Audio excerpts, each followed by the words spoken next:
Well, good morning, Mr. Schulz. President Schulz, I know it's my job to congratulate you, but given that we knew this result 2.5 years ago as a result of a stitch-up, there really doesn't seem to be much point. I mean, after all, nobody in Europe would ever, modern-day Europe, would ever have a big, powerful job that was decided by a full, open process. I'm sure Mr. Barroso would agree.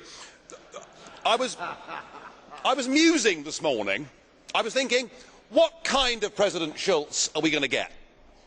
Are we going to get a dignified, calm, a figure that behaves like the Speaker of all great parliaments around the world, somebody who puts himself above politics and the nitty-gritty of the day-to-day arguments and is an ambassador, indeed a statesman?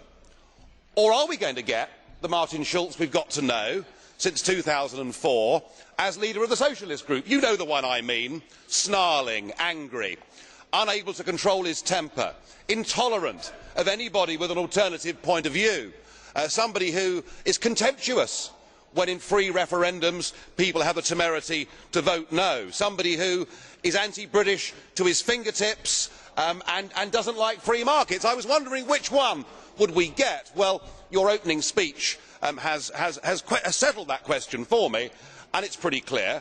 We're going to have 2.5 years of political fanaticism from the chair.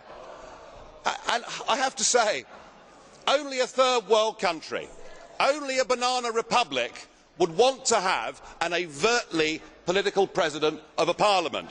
But it's what we've got.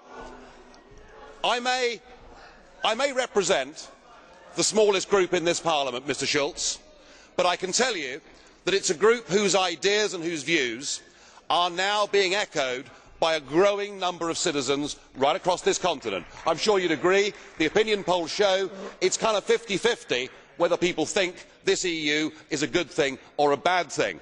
What we represent, sir, is not anti-Europeanism. That is not what it's about. We believe in nation-state democracy.